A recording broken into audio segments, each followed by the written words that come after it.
Aku bukanlah orang yang tergolong indigo ataupun punya kemampuan melihat makhluk gaib. Tapi entah kenapa, dari kecil aku seperti bisa merasakan adanya makhluk tak kasat mata yang ada di sekitarku. Berikut aku ceritakan sebegal kisahku. Peristiwa ini terjadi sekitar tahun 2007. Saat itu aku baru lulus madrasah aliyah. Untuk mencari pengalaman, aku pergi ke rumah pamanku di Tapak Tuan, Aceh Selatan. 3 bulan di sana, kemudian pamanku berencana pindah kontrakan untuk mencari suasana baru. Tak lama berselang, akhirnya kami pun pindah. Rumah yang sekarang kami tempati ini tergolong sangat tua, terdiri dari 2 lantai, dan di setiap lantainya hanya ada 1 kamar yang ukurannya menurutku terlalu besar, yaitu sekitar 6x6. Sudah puluhan keluarga mungkin pernah ngontrak di rumah itu sebelum kami. Hari pertama kami melakukan bersih-bersih sebelum pindah. Sebenarnya aku sudah bisa merasakan ada hawa yang lain di rumah itu, tapi aku enggan mengatakannya pada pamanku. Malamnya, karena kelelahan, aku pun tertidur pulas di kamar atas bersama seorang sepupuku yang cewek bernama Yahra. Usianya hanya terpaut 2 tahun di bawahku. Kami memiliki kebiasaan yang sama, yakni tidak bisa tidur dalam keadaan terang benderang. Jadi kami tidur dengan mematikan lampu kamar sehingga menjadikannya gelap gulita. Gangguan dari makhluk itu langsung aku rasakan. Di antara sadar dan tidak, aku melihat sesosok tinggi besar yang tengah berdiri di sudut tangga. Karena kebetulan pintu kamar belum tertutup, sosok itu berpostur tidak wajar, dengan mata merah menyala dan rambutnya yang gimbal. Sosok itu terus menatap ke arahku. Sontak aku ketakutan dan bermaksud membangunkan Yahra, tapi tubuhku tak mampu bergerak. Suaraku juga tak bisa keluar, padahal aku sudah berteriak, tapi justru suaraku hanya tercekat di tenggorokan saja. Alhasil aku hanya bisa pasrah dan berdoa sambil memejamkan mata dan sesekali melihat ke arah makhluk itu, berharap makhluk itu sudah tidak ada. Beberapa saat kemudian, akhirnya makhluk itu benar-benar lenyap dari pandanganku, bersama dengan berakhirnya ayat kursi yang kubacakan. Aku pun bisa bernafas lega. Aku lalu membaca doa sebelum tidur dan melanjutkan tidur kembali. Siangnya, aku melanjutkan rutinitasku seperti biasa dan menganggap itu hanya bentuk perkenalan dari makhluk yang lebih dahulu menempati rumah ini sebelum kami. 3 minggu berselang, aku tak lagi mengalami gangguan. Sampai pada suatu hari, kebetulan hari itu kami berwisata ke air terjun. Dan sampai di rumah saat menjelang maghrib, kami pun mandi secara bergantian. Aku mendapat giliran terakhir karena kebetulan hari itu mengalami masa menstruasi. Jadi aku mengalah karena yang lain mengejar waktu maghrib sedangkan aku tidak sholat. Aku pun mempercepat mandiku karena memang aku tak pernah mandi saat maghrib, apalagi dalam keadaan kotor seperti itu. Di di mana saat-saat seperti itu rentan dengan gangguan makhluk gaib. Saat aku hendak memakai handuk, samar-samar aku mendengar seseorang memanggil namaku. Awalnya lirih dan kupikir itu suara sepupuku yang cewek. Tapi ketiga kalinya benar-benar jelas bahwa itu bukan suara sepupuku. Karena penasaran, aku pun menyahuti panggilan itu. "Siapa ya?" teriakku. "Ini aku, Kak, Irma," sahutnya. "Ada apa?" tanyaku lagi. Tapi sudah tidak ada sahutan lagi. Aku pun bergegas mengenakan handuk dan keluar sambil berpikir, siapakah Irma itu? Apa temannya Zahra?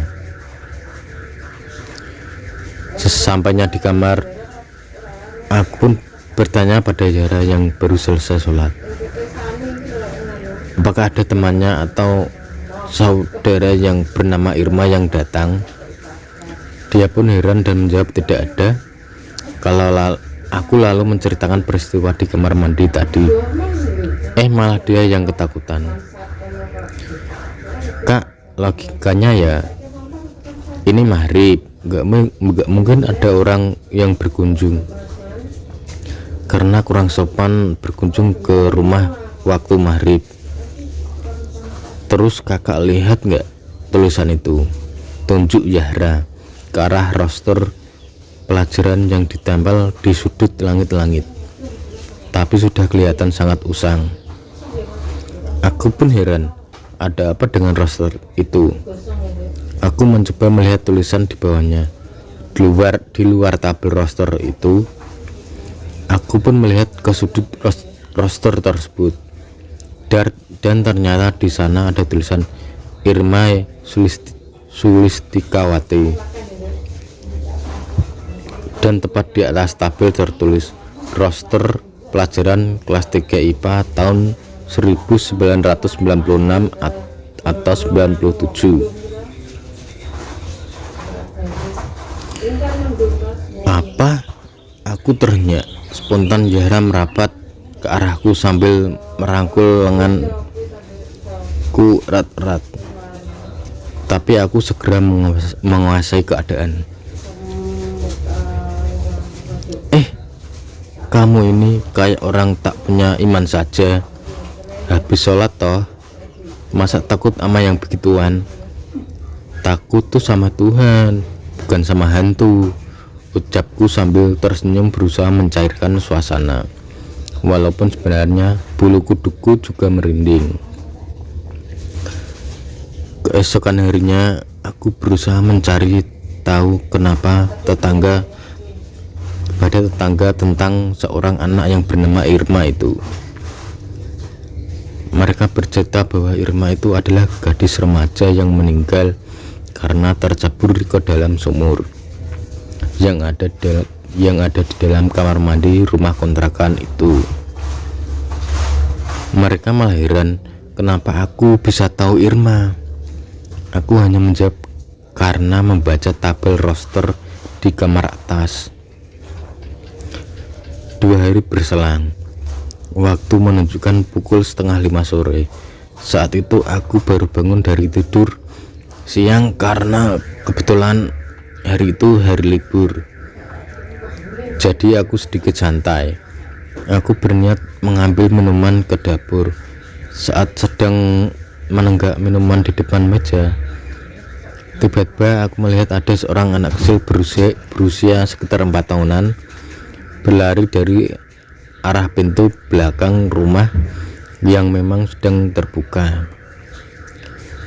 Anak itu berlari sambil mendorongku dari belakang hingga aku tersedak. Aku pikir itu adalah sepupuku Haikal yang masih berusia 4 tahun. Dia terlihat seperti habis mandi, dengan hanya mengenakan celana dalam dan bedak yang bertaburan di punggungnya. Tapi kenapa aroma bedaknya begitu merasuk Haikal habis mandi tuh pakai baju dulu dek, baru boleh main. Ini belum pakai baju udah lari-larian, jadinya bau acem, ujarku. Tapi malah bibiku yang menyahut dari ruangan TV. Haikal dari mana nak? Kan Haikal belum pulang.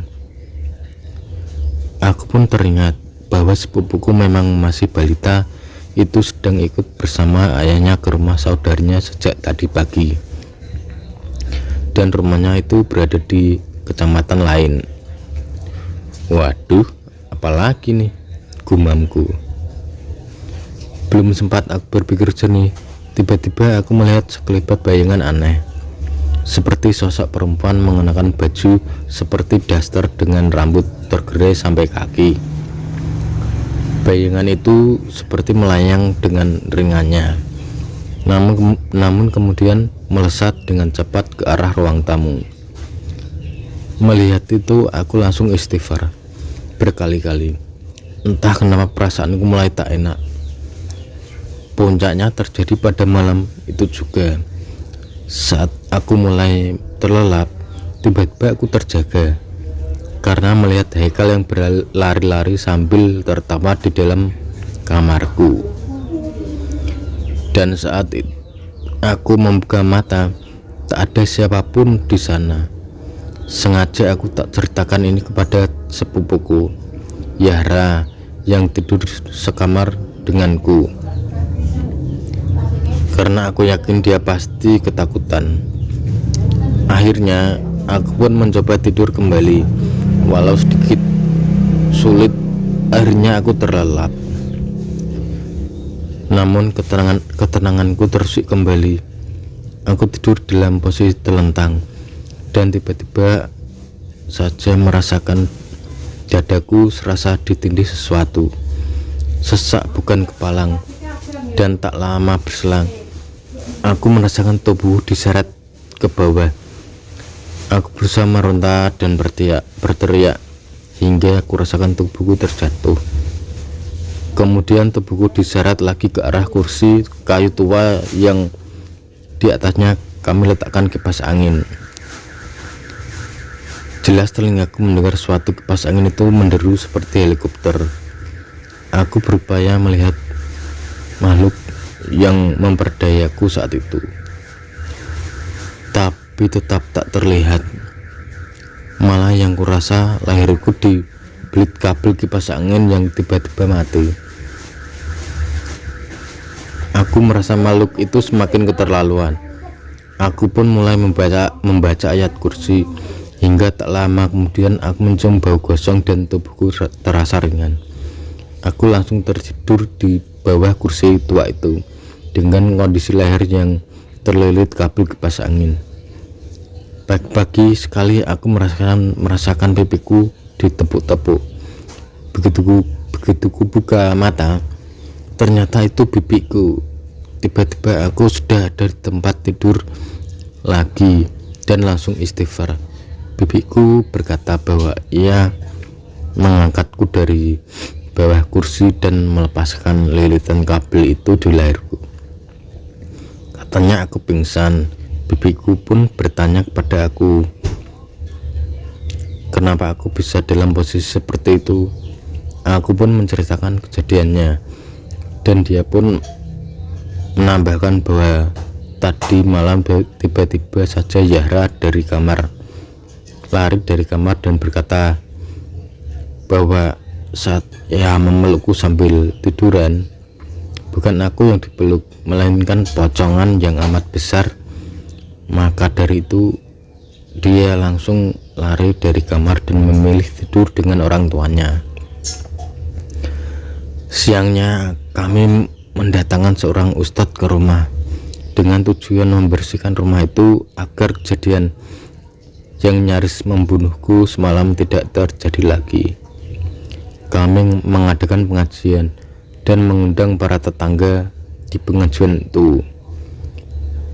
Dari mereka juga kami mendengar bahwa di kamar tempat aku dan Yahra tidur itu pernah ada seorang wanita yang meninggal karena melahirkan, dan katanya arwah wanita itu sempat meneror kampung tersebut selama 40 hari. Tapi sekarang sudah tidak lagi. Pak Ustadz menyarankan pada kami bahwa kami harus sering membacakan surat Yasin di rumah itu. Aku juga dianjurkan untuk tidak mematikan lampu saat tidur. Semenjak itu kami sering membacakan surat Yasin sehabis sholat. Aku tak pernah lagi mendapatkan gangguan dari makhluk halus tersebut.